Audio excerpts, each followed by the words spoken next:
শিক্ষাঙ্গনে সম্প্রীতি ফেরাতে আজ থেকে সংহতি সপ্তাহ ঘোষণা। ফ্যাসিবাদী চক্রান্ত রুখে দেওয়ার প্রত্যয় বৈষম্য বিরোধী ছাত্র আন্দোলন সহ ১৯ সংগঠনের।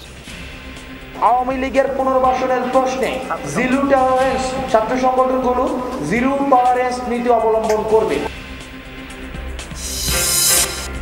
চট্টগ্রাম সিটি কর্পোরেশনের ৪১টি ওয়ার্ডে নাগরিক সেবা বিঘ্নিত। জন্ম নিবন্ধন থেকে যে কোনো সনদপত্র পেতেই ঘুরতে হচ্ছে দিনের পর দিন। বেশিরভাগ হয়রানি হচ্ছি। আজকে আসতেছি, কালকে আসতেছি, এক সপ্তাহ পরে আসেন, বলে যে হয়ে যাবে, আজকে করে দিব, কালকে করে দিব, ১.৫ মাস ২ মাস। আমার বলি না, সবারই। ২০২০ সালে নির্বাচনী ফল পাল্টে দেওয়ার চেষ্টার দায় থেকে অব্যাহতি পেলেন ডোনাল্ড ট্রাম্প। সরকারি নথি বাড়িয়ে নিয়ে যাবার মামলায় খারিজের আবেদন। বিভিন্ন শিক্ষা প্রতিষ্ঠানে সাম্প্রতিক বিশৃঙ্খলা বন্ধ করে ঐক্য ফিরিয়ে আনতে আজ থেকে জাতীয় ছাত্র সংহতি সপ্তাহের ঘোষণা দিয়েছে ১৯টি ছাত্র সংগঠন। সোমবার রাতে বাংলা মোটরে বৈষম্য বিরোধী ছাত্র আন্দোলনের নির্বাহী কমিটির সাথে ছাত্রদল, ছাত্র শিবির সহ বিভিন্ন ছাত্র সংগঠনের বৈঠক শেষে এই ঘোষণা দেন বৈষম্য বিরোধী ছাত্র আন্দোলনের আহ্বায়ক হাসনাত আব্দুল্লাহ। জানান, ৭ দিনের মধ্যে একতা ও সংহতির বার্তা নিয়ে প্রতিটি শিক্ষা প্রতিষ্ঠানে যাবেন তারা। সোমবার সকালে কলেজ শিক্ষার্থীদের ত্রিমুখী সংঘর্ষে রণক্ষেত্রে রূপ নেয় ডেমরা এলাকা। শহীদ সোহরাওয়ার্দী কলেজ ও কবি নজরুল কলেজের শিক্ষার্থীদের সঙ্গে সংঘর্ষ হয় মাহবুবুর রহমান মোল্লা কলেজের শিক্ষার্থীদের সাথে। দিনভর চলা এ সংঘর্ষ নিয়ে রাতে বৈঠকে বসে বৈষম্য বিরোধী ছাত্র আন্দোলন, ছাত্রদল, ছাত্র শিবির, ছাত্র অধিকার পরিষদ সহ দেশের ১৯টি শিক্ষার্থী সংগঠন। জানানো হয়, মঙ্গলবার থেকে জাতীয় ছাত্র সংহতি সপ্তাহ পালন করা হবে। আগামী এক সপ্তাহ আমরা জাতীয় ছাত্র সংহতি সপ্তাহ ঘোষণা করছি। আমরা এই জাতীয় ছাত্র সংহতি এই সপ্তাহে আমরা যারা ফ্যাসিবাদ বিরোধী যে রাজনৈতিক দলগুলো ছিল, ছাত্র সংগঠনগুলো ছিল, তারা বিভিন্ন প্রতিষ্ঠানে যাবে এবং সেই প্রতিষ্ঠানে তারা ওই একতা এবং সংহতির যে বার্তাটি সেটি পৌঁছে দিবে। প্রচারের অংশ হিসেবে এই সপ্তাহের আয়োজন করা হয়েছে এবং এখানে প্রত্যেকটি ছাত্র সংগঠন তার স্ব ব্যানারে শিক্ষা প্রতিষ্ঠানগুলিতে যাবে এবং এই সপ্তাহটি আমরা পালন করব। আওয়ামী লীগের বিরুদ্ধে জিরো টলারেন্স ঘোষণা দেয় বৈষম্য বিরোধী ছাত্র আন্দোলনের সমন্বয়ক হাসনাত আব্দুল্লাহ।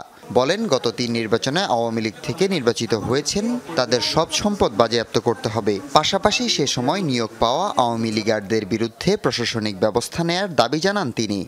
আওয়ামী লীগের পুনর্বাসনের ক্ষেত্রে ফ্যাসিবাদ বিরোধী যে রাজনৈতিক শক্তিগুলো ছিল ৫ই আগস্টের পূর্বে, সেই প্রত্যেকটি রাজনৈতিক দল আওয়ামী লীগের পুনর্বাসনের প্রশ্নে জিরো টলারেন্স ছাত্র সংগঠনগুলো জিরো টলারেন্স নীতি অবলম্বন করবে।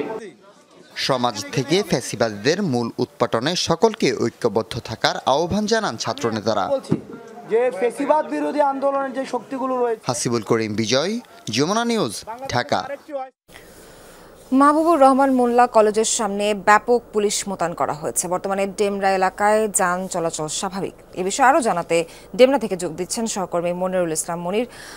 জানতে চাই আপনার কাছে, কালকে ঘটনার পর এখন এলাকায় কি অবস্থা দেখছেন, সবশেষ জানাবেন।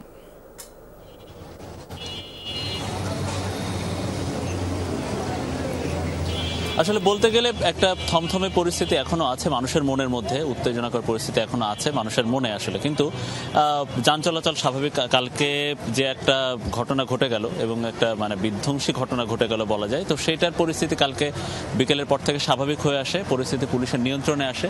তো আজকে আমরা সকাল থেকে এসে যেটা দেখলাম, ভবনটা একেবারে ভেঙে তছনছ অবস্থা তো আছে, কিন্তু যাতে বাহ্যিক বা বাইরে থেকে কোনো ঝামেলা না হয় সে কারণে ব্যাপক পুলিশ মোতায়েন করা হয়েছে। এখানে পুলিশের এপিসি কার এখানে রাখা হয়েছে, সেনাবাহিনীর গাড়ি এখান থেকে টহল দিচ্ছে।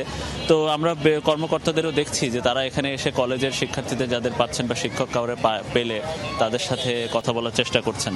আমরা যাত্রাবাড়ি থানা পুলিশের পরিদর্শক তদন্ত মহসিন সাহেবকে পেয়েছি। ভাই, আমরা একটু জানতে চাচ্ছি যে আপনাদের কালকে একটা বড় ঘটনা ঘটলো, তো এর প্রেক্ষিতে আজকে কি প্রস্তুতি আপনাদের? না, আমরা এখানে আমাদের 2 প্লাটুন ফোর্স মোতায়েন আছে। পাশাপাশি আমাদের দেখতেছেন এপিসি কার আছে, আমি নিজে আছি, আমাদের ডিসি স্যার আছে। ডিসি স্যার নির্দেশনায় আমরা এখানে আইন শৃঙ্খলা পরিস্থিতি আর কি দেখাশোনা করতেছি। এখন আইন শৃঙ্খলা পরিস্থিতি স্বাভাবিক আছে, ইনশাল্লাহ কোনো সমস্যা নেই, যান চলাচল তো। মামলা হয়েছে এই ঘটনা, কালকের ঘটনা? না, মামলা প্রস্তুতি চলতেছে, মামলা এখনো হয়নি। তো আজকে কি ক্যাম্পাসকে আপনারা এটার কি বন্ধ করছিলেন কিনা, বা তাদের প্রতি আজকে তাদের নির্দেশনা কি, আপনাদের নির্দেশনা? না, আমাদের বন্ধ করা রাখা বা কি রাখা না রাখা এই নির্দেশনা আমরা দেইনি। আপনাদের নির্দেশনা কি? আমরা তারা যদি এখানে প্রতিষ্ঠান চালাতে চায়, আমরা তার সার্ভিস নিরাপত্তা দিতে আমরা বদ্ধপরিকর। ধন্যবাদ। আমরা এছাড়াও দেখছি যে পুলিশের পদক্ষেপের পাশাপাশি ব্যাপক উৎসুক জনতা আশপাশ দিয়ে ভিড় করে আছে। আশপাশে প্রচুর শিক্ষা প্রতিষ্ঠান আছে, আশপাশে প্রচুর কারখানা, গার্মেন্টস প্রতিষ্ঠান বা শিল্প কারখানার প্রতিষ্ঠান আছে। সেখানকার শ্রমিকরা এখানে আসে বা এলাকাবাসী এখানে এসে ভিড় করছেন, উৎসুক মানুষ। এই যে কালকে এই জায়গাটি একেবারে বদ্ধ হয়েছিল, তো আজকে খুলে দেওয়াতে বা আজকে কোনো ঝামেলা না থাকায় সাধারণ মানুষজন এখানে আসছেন, দেখছেন এই যে ঐতিহ্যবাহী শিক্ষা প্রতিষ্ঠান এখানে মাহবুবুর রহমান মোল্লা কলেজ। তো এই ছিল মোটামুটি এখানকার পরিস্থিতি। সোহার, মনির, সবশেষ তথ্য দেওয়ার জন্য ধন্যবাদ আপনাকে। চট্টগ্রাম মহানগরীর 41টি ওয়ার্ডে বিঘ্নিত হচ্ছে নাগরিক সেবা। প্রয়োজনীয় সনদ পেতে ভোগান্তি ও হয়রানির শিকার হচ্ছেন অনেকেই। ওয়ার্ড কাউন্সিলর নেই, 3 ওয়ার্ড মিলে সিটি কর্পোরেশনের একজন কর্মকর্তা দায়িত্ব পালন করছেন, ফলে জমছে আবেদনের স্তূপ। দিনের পর দিন ঘুরছেন সেবা প্রার্থীরা। এখানে বিভিন্ন রকমের অসুবিধা, এটা নাই ওটা নাই। বাচ্চাকে স্কুলে ভর্তির প্রয়োজনে দেওয়ানবাজার ওয়ার্ড কাউন্সিলর কার্যালয়ে নিজের ও স্ত্রীর জন্ম নিবন্ধন আবেদনের 2 সপ্তাহ পরও কোনো অগ্রগতি নেই। সনদের জন্য এরকম ঘুরছেন আরও অনেকে। আমাকে আজকে দিবে, কালকে দিবে, পরশু দিবে, এভাবে করে করে আমাকে সে হয়রানি করেছিল। কয়েকদিন পর আসে জন্ম নিবন্ধনের জন্য, হচ্ছে না, আজকে আসো কালকে করতেছে। দ্রুত সনদ দেওয়ার কথা বলে বাড়তি টাকা দেওয়ার অভিযোগ উঠছে ওয়ার্ড অফিসের অনেক কর্মচারীর বিরুদ্ধে। খুশি হয়ে উনি হয়তো দিছে, এটা আমার তো নাই, এটা আমরা কিন্তু নিই না, এভারেজ আমরা কিন্তু নিই না, আমরা 50 টাকা করে খুশি হয়ে কেউ দিলে এটা নিই। 5 আগস্ট সরকার পতনের পর অপসারিত হন সব কাউন্সিলর। গত 3 মাসে প্রতিটি ওয়ার্ডে জমেছে সনদের শত শত আবেদন। 2-3 ধাপে কর্মকর্তা পরিবর্তন, পাসওয়ার্ড পরিবর্তন, এই জিনিসগুলোর কারণে কাজ কিন্তু অনেক হ্যাম্পারিং হয়ে গেছে। হ্যাঁ, মানুষও কষ্ট পাইছে, আমরাও কিন্তু কম কষ্ট পাইনি। মানুষের চাপ আছে, যেহেতু জানুয়ারিতে 32 সময় একটু জন্ম নিবন্ধনের চাপ আছে, আর কিছু নতুন ভোটারের চাপ আছে। চট্টগ্রাম মহানগরীর 41টি ওয়ার্ডের সবকটির অবস্থা একই। পুরো নগরীকে 6টি জোনে ভাগ করে সিটি কর্পোরেশনের 3 জন কর্মকর্তাকে দায়িত্ব দিলেও মিলছে না কাঙ্ক্ষিত সেবা। এখন বেশিরভাগ হয়রানি হচ্ছে, আজকে আসতেছি, কালকে আসতেছি, 1 সপ্তাহ পর আসেন। আমি আমার আব্বার মৃত্যু সনদ এবং আমাদের ওয়ারিশন সনদ, এই 2টার জন্য আমি আসছি। সকালে বলে যে হয়ে যাবে, আজকে করে দিব, কালকে করে দিব, 1.5 মাস 2 মাস, আমার বলি না, সবারই। সেবা প্রদানে গাফিলতির ব্যাপারে সতর্ক বার্তা দিয়েছেন সিটি মেয়র। এখানে হয়রানি যাতে না হয় সেটা আমি দেখছি। 50 টাকা যেটা ফি, সেটার বাইরে অনেকে যদি বলছে আমাকে 100 টাকা, 200 টাকা, এই ধরনের এক্সট্রা কোনো টাকা নিলে আপনারা আমাকে জানাবেন। মামুন রশিদ অভি, যমুনা নিউজ, চট্টগ্রাম। অর্থায়ন বিষয়ক জলবায়ু সম্মেলনে কাঙ্ক্ষিত অর্থই মিলল না ক্ষতিগ্রস্ত দেশগুলোর জন্য। বিশেষ করে অভিযোজন খাতে চাহিদার তুলনায় মিলেছে অর্ধেকেরও কম অর্থ। বিষয়টি নিয়ে হতাশা প্রকাশ করেছেন জলবায়ু অ্যাডাপ্টেশন ফান্ডের প্রধান। যমুনা টেলিভিশনকে দেওয়া সাক্ষাৎকারে বলেন, এই খাতে অর্থায়ন বৃদ্ধি করা গেলে লাভবান হতে পারত বাংলাদেশের মতো দেশগুলো। আজারবাইজান থেকে আহমেদ রেজা জানাচ্ছেন বিস্তারিত। জলবায়ু অভিঘাত মোকাবেলায় খাপ খাইয়ে নেয়া বা অভিযোজন খাতে সক্ষমতা বৃদ্ধি বাংলাদেশের মতো ক্ষতিগ্রস্ত দেশগুলোর অন্যতম কার্যক্রম। কিন্তু প্রতি বছর কমছে জলবায়ু অভিযোজন খাতে অর্থায়ন। এবছর জলবায়ু সম্মেলনে $300 মিলিয়ন অর্থ প্রত্যাশা করা হলেও মিলেছে কেবল 133 মিলিয়ন। বিষয়টি নিয়ে হতাশায় এই তহবিলের প্রধান মিকো লিকাইনেন।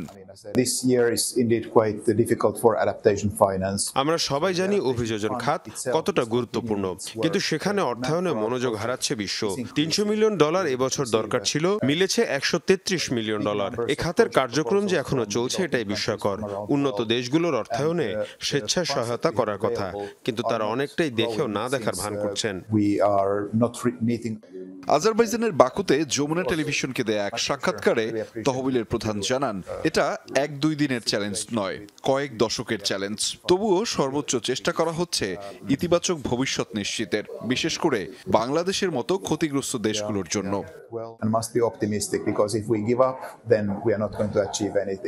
এবছর নিউ কালেকটিভ কোয়ান্টিফাইড গোল, অ্যাডাপ্টেশন ফান্ড ও অর্থায়ন বিন্যস্ত একটা চ্যালেঞ্জ ছিল। তবে আপনাকে মনে রাখতে হবে, এটা 1 বছরের চ্যালেঞ্জ নয়, কয়েক দশকের চ্যালেঞ্জ। আমরা ক্রমাগত চেষ্টা চালাচ্ছি একটা ইতিবাচক ভবিষ্যতের জন্য। বলটা এখন উন্নত দেশগুলোর কোর্টে। আমরা যদি ছেড়ে দিই তাহলে কিছুই পাবো না। সম্মেলনের সমঝোতায় বিভিন্ন দেশ ও রাষ্ট্রভিত্তিক সংস্থাগুলো বিভিন্ন রকমের দাবি তোলে। অভিযোজন খাতে আর্থিক ঘাটতির এই কথা জানা আছে উন্নত দেশগুলোর। তবুও বিষয়টি নিয়ে তারা গড়িমসি করছে। Hundreds of billions or trillions that are being discussed. Our funding is grant-based funding. আমরা মিলিয়ন বিলিয়ন ডলার অর্থায়ন নিয়ে আলোচনা করতে পারি, কিন্তু আমি বলবো গ্রান্ট বেসড ফান্ড আরো বাড়ানো দরকার, বিশেষ করে বাংলাদেশের মতো ক্ষতিগ্রস্ত দেশগুলোর জন্য। Private sector investment. এখনো আশা ছাড়ছেন না মিকো, বলছেন হতাশা থাকতেই পারে, তবে আগামী সম্মেলনে ও উন্নত দেশগুলো উন্নয়নশীল দেশগুলোকে আরো অর্থ সহায়তা বাড়াবে বলেই প্রত্যাশা তার। You know, and a little bit depressing. I mean, I said I need to try and keep on being optimistic. Ahmed Reza, Jamuna news, Baku, Azerbaijan. নাটোরের রেল লাইনের স্লিপারের ক্লিপ চুরি যেন কিছুতেই রোধ করা যাচ্ছে না। এছাড়াও শতাধিক স্থানে স্লিপার ভেঙে ঝুঁকিপূর্ণ হয়ে উঠেছে রেলপথ। সম্মিলিত প্রচেষ্টায় ক্লিপ চুরি রুখতে জোর দিচ্ছেন সংশ্লিষ্ট কর্মকর্তারা। যাত্রী নিরাপত্তার বিষয় বিবেচনায় ঝুঁকিমুক্ত রেলপথ তৈরিতে লাইনগুলো দ্রুত মেরামতের দাবি ভুক্তভোগীদের। নাটোরের আব্দুলপুর থেকে আজিমনগর রেল স্টেশন পর্যন্ত ডাবল লাইনের শতাধিক স্থানেই স্লিপারগুলো এমন ভাঙা, এর উপর দিয়ে ছুটছে একের পর এক ট্রেন। প্রায় 10 কিলোমিটার রেলপথের বেশ কয়েকটি স্থান থেকে চুরি হয়েছে স্লিপারের ক্লিপ, যার কারণে ভাঙছে স্লিপারগুলো। এতে উদ্বেগ বাড়ছে ট্রেন চলাচলে। রেলপথ নিরাপদ রাখতে চুরি ঠেকানো সহ ক্ষতিগ্রস্ত অংশ মেরামতের দাবি চালক ও যাত্রীদের। কোথাও যদি নাট বল্ট না থাকে এখন, আর যদি স্লিপার ভাঙানো থাকে সেটা অবশ্যই ঝুঁকিপূর্ণ, এটা মেরামত করার ব্যবস্থা করতে হবে। আনসার আগে ছিল, মেলা আনসার ছিল, নিরাপত্তা পাহারা দিত, এখন তো পাহারা কেউ দেয় না। স্টেশন মাস্টার জানালেন, ক্লিপ চুরি ঠেকাতে পাহারা জোরদার করা হয়েছে। বিষয়টি জানানো হয়েছে ঊর্ধ্বতন কর্তৃপক্ষকে। রেলের যে পিনগুলো থাকে এগুলো খুলে নিয়ে যাচ্ছে অনেকেই, তো আমরা এর জন্য ঊর্ধ্বতন কর্তৃপক্ষকেও জানাইছি এবং নাইটে গার্ডের ব্যবস্থাও করছি। যন্ত্রাংশগুলো চুরি হয় সেকশনের বাইরে, এগুলো হয়তো আমরা আমাদের বললে আমরা হয়তো কর্তৃপক্ষকে জানাই, তারা ব্যবস্থা নেয় আর কি। রেলপথ ঝুঁকিমুক্ত রাখতে সর্বোচ্চ সতর্ক থাকে রেলওয়ে বিভাগ। স্লিপারের ক্লিপ চুরি ঠেকাতে সবার সম্মিলিত প্রচেষ্টাকে গুরুত্ব দিচ্ছেন এই কর্মকর্তা। একার পক্ষে কিন্তু অসম্ভব। একটা মানুষ প্যান্ডেল ক্লিপ খুলতেছে, সাধারণ জনগণ সেটা দেখতেছে, সে যদি একটু কিছু করে, আমাদের আইন শৃঙ্খলা বাহিনী তারাও দেখতেছে, সবাই যদি মিলিতভাবে এটা রোধ করা যায় তাহলেই সম্ভব। পাবনার ঈশ্বরদী রেলওয়ে থানার আওতায় ঝুঁকিপূর্ণ এই রেলপথ, তবে বিষয়টি নিয়ে কোনো মন্তব্য করতে রাজি হননি থানার ভারপ্রাপ্ত কর্মকর্তা। নতুন আমি আসছি, নতুন পুরোপুরি সব অভিজ্ঞতা তৈরি হয়ে আসেনি। রেলযাত্রা নিরাপদ করতে ঝুঁকিপূর্ণ রেল লাইন মেরামত সহ নজরদারি বাড়ানোর দাবি সচেতন মহলের। নাজমুল হাসান, যমুনা নিউজ, নাটোর। 3 বছর পর আবারও চালু হলো বাংলাদেশ ব্যাংক বিল। সংকোচনমূলক মুদ্রানীতির লক্ষ্য অর্জনে এর মাধ্যমে অতিরিক্ত তারল্য উঠিয়ে নিতে চায় কেন্দ্রীয় ব্যাংক। এই অর্থ দেয়া হবে দুর্বল ব্যাংকগুলোকে। এ ধরনের উদ্যোগকে ইতিবাচক হিসেবে দেখছেন ব্যাংকার ও বিশ্লেষকরা। এটি সফল হলে মূল্যস্ফীতি নিয়ন্ত্রণে এবং দুর্বল ব্যাংকের তারল্য সংকটের সমাধান সহজ হবে বলে মনে করেন তারা। লুটপাটের কারণে চরম তারল্য সংকটে বেশ কয়েকটি ব্যাংক। পট পরিবর্তনের পর বাংলাদেশ ব্যাংক এসব ব্যাংকের পর্ষদ পুনর্গঠন করেছে। তারল্য সংকট কাটাতে বিশেষ ব্যবস্থাই করা হচ্ছে অর্থ সরবরাহ। সবল ব্যাংক থেকে ঋণ নিতে গ্যারান্টি দিচ্ছে নিয়ন্ত্রক সংস্থা।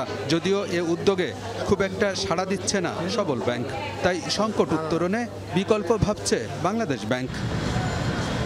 এরই ধারাবাহিকতায় 3 বছর পর আবারও চালু করেছে বাংলাদেশ ব্যাংক বিল। মূল্যস্ফীতি নিয়ন্ত্রণ এবং মুদ্রানীতির লক্ষ্য অর্জনে এ বিলের মাধ্যমে বাজার থেকে অতিরিক্ত তারল্য উঠিয়ে নেওয়া হবে বলে জানিয়েছে বাংলাদেশ ব্যাংক। আমরা মনে করছি যে আমাদের মার্কেটে এখনো কিছু লিকুইড মানি রয়ে গেছে। আমরা এই বিবি বিল ইস্যু করার মাধ্যমে মার্কেট থেকে আরও কিছু লিকুইডিটি আমরা চাচ্ছি যে এটাকে উঠিয়ে নিব। এই লক্ষ্যে আসলে কাজ করা হচ্ছে, যে এটা সংকোচনমূলক এই মুদ্রানীতির একটি টুলস হিসেবে ব্যবহৃত হবে। বাংলাদেশ ব্যাংক বিলের মাধ্যমে ওঠানো টাকা দেওয়া হবে তারল্য সংকটে থাকা ব্যাংকগুলোকে। এর মাধ্যমে সংকট সমাধান সহজ হবে বলে মনে করছেন ব্যাংকাররা। দ্বিধাদ্বন্দ্ব ছাড়াই সবল ব্যাংকগুলো এ উদ্যোগে সামিল হবে বলেও জানান তারা। আমরা সেন্ট্রাল ব্যাংকে রাজি আছি, সেন্ট্রাল ব্যাংক সরাসরি দেয় তাহলে ভালো, কারণ সেন্ট্রাল ব্যাংক ওদের আর্থিক অবস্থা জানে আমাদের চেয়েও বেশি ভালো, এবং সেন্ট্রাল ব্যাংক কাছে ওদের দায়বদ্ধতা অনেক বেশি। অ্যাজ এগেনস্ট আমরা যদি দিতে যাই সরাসরি, আমাদের তো শুধু টাকাতে দিলাম কিন্তু আমাদের সাথে কিন্তু দায়বদ্ধতা নেই। তো এটা একদিকে ভালো হয়েছে, সেন্ট্রাল ব্যাংক দিয়ে সেন্ট্রাল ব্যাংকের কাছে দায়বদ্ধ থাকবে।